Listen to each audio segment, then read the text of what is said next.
আমরা একটা সংগঠন চালাই, সেটা হচ্ছে আমাদের এই অঞ্চলে, টিটাগড় অঞ্চলে অর্থনৈতিকভাবে পিছিয়ে পড়া যারা ছাত্রী তাদের হায়ার এডুকেশনের ক্ষেত্রে, বিশেষ করে কম্পিটিটিভ পরীক্ষাগুলির ক্ষেত্রে আমরা আইএস ফাউন্ডেশন নামে একটা অর্গানাইজেশন আমরা চালাই।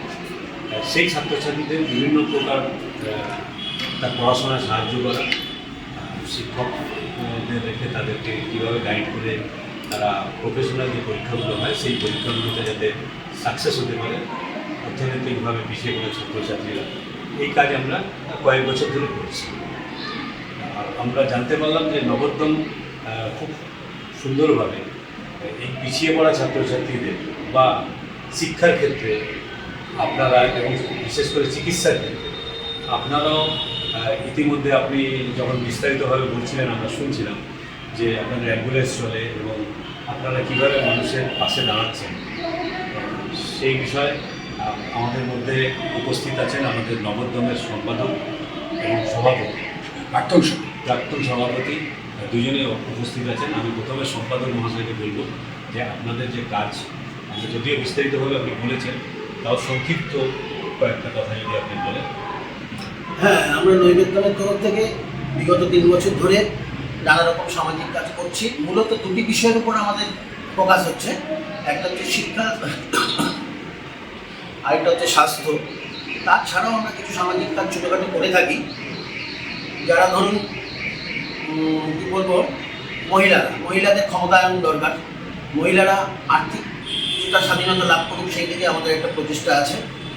এছাড়া শিশুদের পুষ্টিকরণ, বহু শিশু পুষ্টির অভাবে মানে অকালে হয় মৃত্যু হচ্ছে বা অসুস্থ হয়ে যাচ্ছে, নানা ব্যাধি দেখা যাচ্ছে। আমরা সেই দিকটাও একটু আলোকপাত করতে চাই। এইভাবে আমরা ছোটো ছোটো পায়ে এগিয়ে চলেছি। প্রাক্তন সহসভাপতি বর্তমানে এখন আমাদের মধ্যে আছে, অ্যাকচুয়ালি আমাদের এই সংগঠনটা তৈরির পিছনে একটা বৃহৎ আদর্শ নিয়ে শুরু হয়েছে। করোনা পিরিয়ডে যখন মানুষের একটা বিভেদ তৈরি হয়ে গেছে, সামাজিক বিচ্ছেদ তৈরি হয়েছে, মানুষের বাড়িতে যাচ্ছে না, করোনার নাম শুনলে তারা অন্য গলি দিয়ে যাতায়াত করে, এরকম একটা প্যানিকি অবস্থায় প্রায় শেষের দিকে আমরা চিন্তা করলাম যে মানুষের পাশে থাকতে গেলে, স্থায়ীভাবে থাকতে গেলে কিছু করতে হবে। তখন আমরা নৈবেদ্যম নাম দিয়ে একটি সংস্থা তৈরি করলাম এবং গুটি পায়ে আমরা এগোতে আজকে ডালপালা মেলতে শুরু করেছি। আমাদের সম্পাদক বললেন যে আমাদের মূল কাজ কী।